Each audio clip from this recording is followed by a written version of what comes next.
We are here at another Tuesday Home Finance Hacks. Thank you for joining in. And we got a good one here.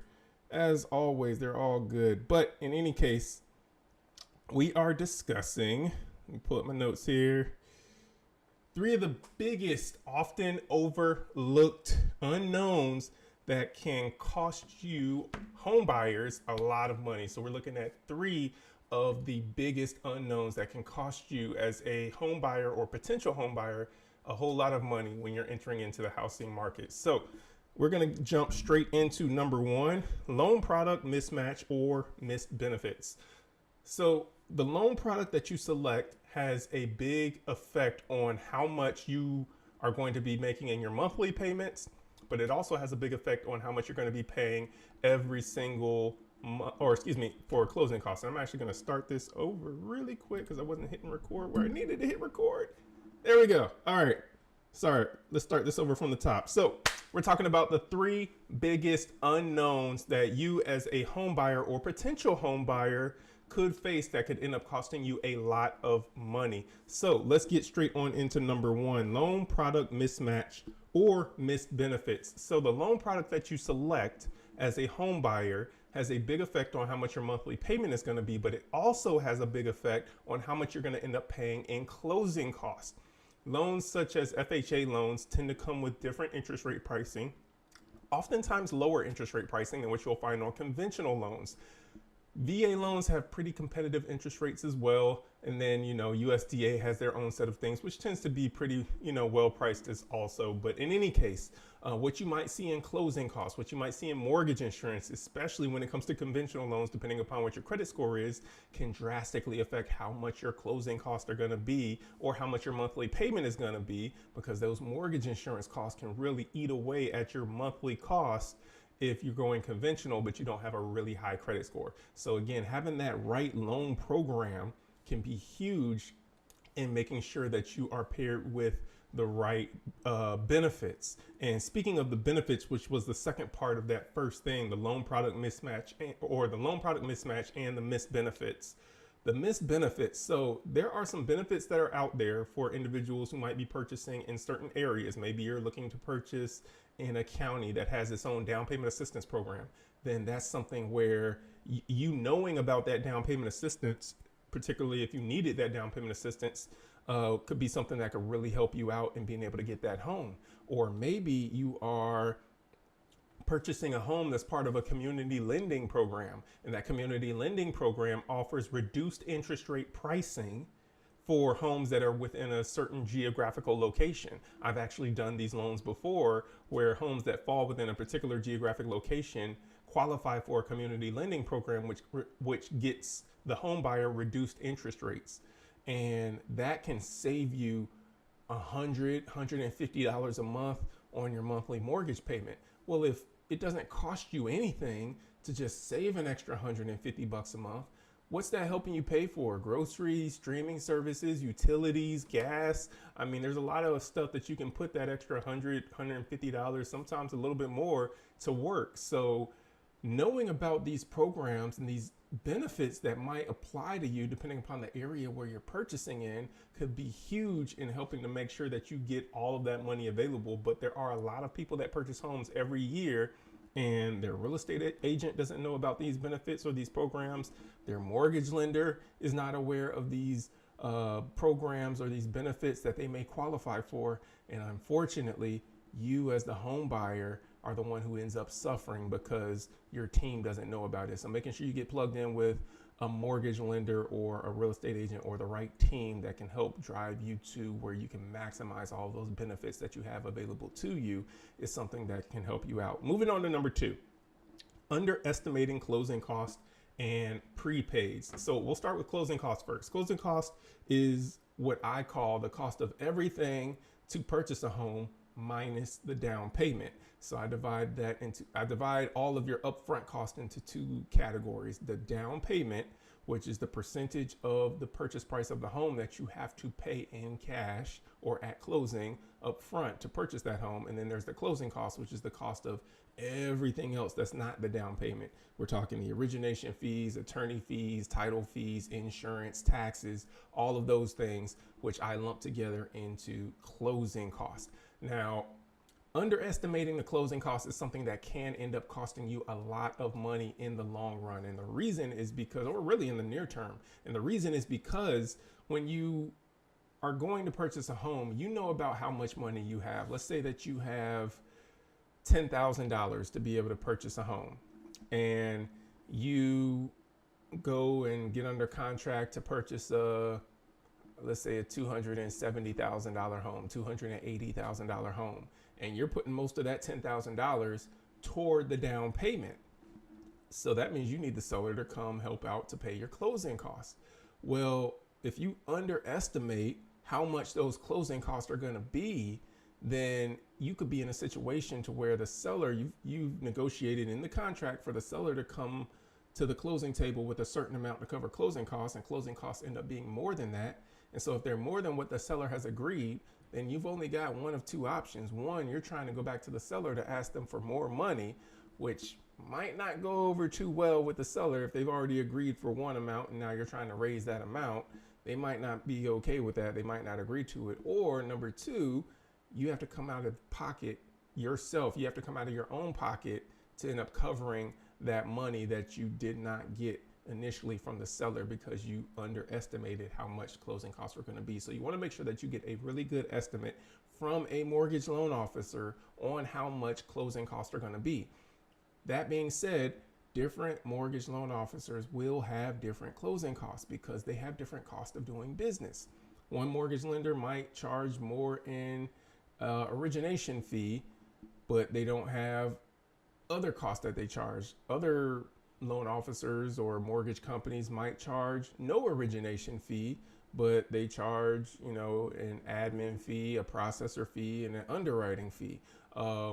They might charge you discount points for the interest rate that you're getting, whereas another mortgage lender is not charging you discount points. So all of that to say that when you get a quote on what your closing costs are going to be from a mortgage lender, that quote applies to that mortgage lender. Don't try and take that quote and apply it to every other mortgage lender that you might come across, because that could be something that could end up hurting you in the long run. So you want to make sure that you are getting a really good, accurate quote. With that, you want to have what the second part of that was, which was how much you have to pay in prepaids as well. Prepaids are taxes and insurance. These are things that you're going to have to pay, which will vary based on the home that you find. So for example, let's say that you find a home that you like and it's in a high tax area. That means that the prepaids, or the taxes and insurance that you're going to have to pay up front, which are going to go into an escrow account, are going to be more, which means it's going to increase your closing costs. If you're in a low tax area, maybe you're in a situation where you have low property taxes, low homeowners insurance, so you don't have as much in closing costs that you're going to have to save up and pay to put into an escrow account so that taxes and insurance can be paid. But prepaids are those taxes and insurance.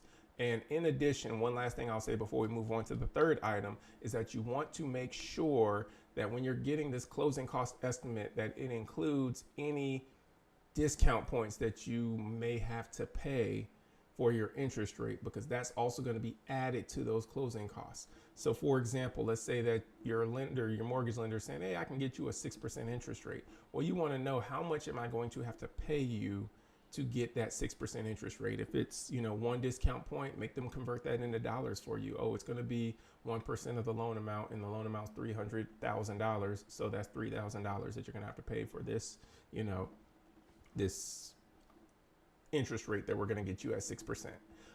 If it's, some other figure, you want to know what that is so that you know how much additional money you're going to need to add to the closing cost so that you have an accurate figure before you actually submit the offer. That's the key. You want to know how much all of these costs are going to be before you submit your purchase and sale agreement. And the reason is because you know how much money you have, and now knowing how much money is going to cost in upfront cost, you know how much money you need to go and ask for from the seller. So now if you know that the total cost of your down payment and closing cost is going to be, let's say $20,000, and you know that you've got to put 8,000 for your down payment and the other 12,000 is closing costs, well, you know that, hey, 8,000 is down payment, or let's say 10,000 is down payment, and the other 10,000 is closing costs, and you only have $12,000. You know, you need to get at least 8,000 from the seller so that you can cover everything. If you can get more, great, but you need at least 8,000 from the seller. So what I'm getting at is, by knowing that accurate figure of how much your closing costs are going to be in addition to your down payment, that's what's going to help you know how much you need to ask for from the seller when you're making that purchase and sale offer to purchase their home as well, because you want to make sure you get what you need so that you can purchase that home and you're not in a situation where you don't have enough funds to be able to close.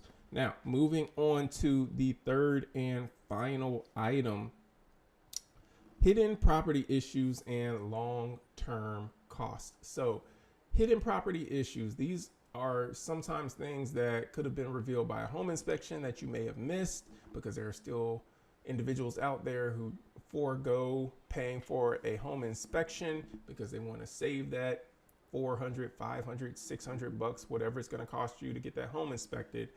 Don't save that money, spend that money, because it's going to be worth it for you to identify any issues that might arise or might present themselves to a home inspector that you're not going to see because you don't have that trained eye that's done this repetitively over and over and over again. And you might not know what to look for, like a home inspector who does this for a living is going to know what to look for. So don't forego that home inspection. But with those potential issues with the home that might arise, property issues, these could be things like it could be settlement cracks in the foundation, which is nothing to worry about, but it could also be cracks that are indicative of foundational issues. And some of those things just depend on how the crack looks, how much it's spaced out. I mean, there are different things that a home inspector is going to look at to determine, hey, this is something that's worrying. You really need to get a structural engineer or someone in here to look at this foundation and see, hey, is this house sound, or do you have foundational issues that need to be, remedied? It might be electrical issues that they notice. It might be issues with the hot water heater, the plumbing. It might be issues with the HVAC system, the furnace. You don't know exactly what it is until you get a home inspector in there and they at least start identifying everything that they can find. And if it's a roof issue, that could be something expensive to repair. If it ends up being something that you've got a leak in your roof that you need to replace, if it's one spot versus if it's, something that could be much more expansive, that's indicative of a roof that needs to be replaced. Maybe the roof has so much wear on it that it's at the end of its lifespan.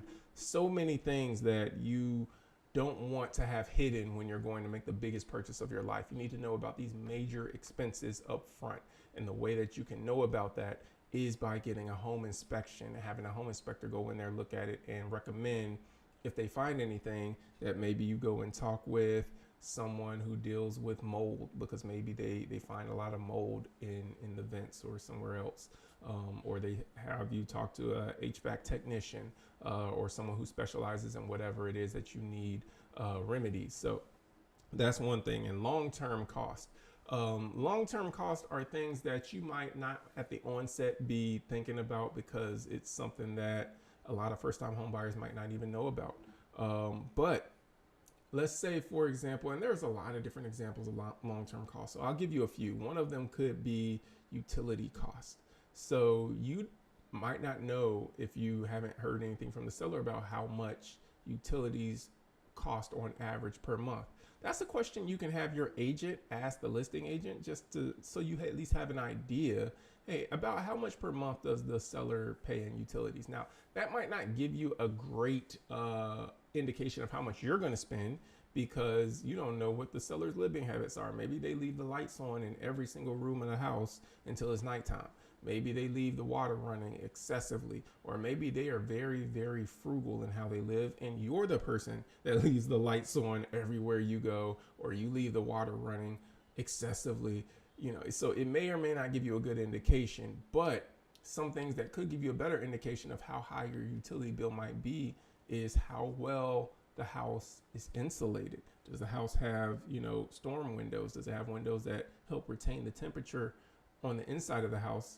And, with whatever you set on the thermostat, how is the insulation? Is it thin? Is it old? Is it worn? Or has the house been recently insulated where it's really helping to keep the house, you know, cool in the summertime or warm in the wintertime? These are some of the things that you can notice. And again, a home inspector can help point them out to you so you can help determine how much your utility bills are going to be. Another thing that a lot of first time home buyers don't really pay much attention to is the maintenance of the lawn. So if you have a lawn that is big or a lawn that has a lot of unique landscaping and it's not very easily maintained, maybe you're having to trim hedges and you're having to cut in weird zigzag curve patterns to get the lawn mowed. Maybe you're having weeds that are going to be growing up in between rocks in your yard. Whatever it might be with the lawn care and the landscaping and everything, that's something that's either going to eat away at your time, which is hugely valuable, more valuable than any money you have in the bank, because you can't get that back. You can get the money back, but you can't get the time back. So it's either going to eat away at your time, it's either going to eat away at your time or it's going to eat away at your money if you're paying someone else to do it. So you want to know about some of these unknown costs that can end up turning into long-term expenses as well. So obviously there are the other expenses with things that you have more control over. You know, if you end up getting streaming services and all the other stuff that you're going to fill the home with, that might end up costing you over the long run. But those are just some of the more unknown ones that a lot of people don't pay attention to, with, whether it's temperature, landscaping, or things of that nature as well. So those are the three things, just to hash them out one more time. Loan product mismatch and missed benefits being number one. Number two, underestimating closing costs and prepaids. And number three, hidden property issues and long-term costs. That's what I have for you. Hopefully these have been some beneficial items that can help you start to prepare for what it is that you're going to be embarking upon on your home ownership journey, so that you are not caught behind the 8 ball, so to speak, but you are in front of things, being proactive and making sure that you're taking advantage. So that's what I have for you. Make sure you tune in on Fridays for Greatest Asset Community Podcast. Me and Jilly are having another great conversation, so you want to make sure that you hit that on Fridays, where we're dropping another episode, or a new episode every Friday. And then be right back here live on Tuesday, 7 p.m. Eastern Time, for Home Finance Hacks. Till next time, take care, be blessed, and we'll see you next week.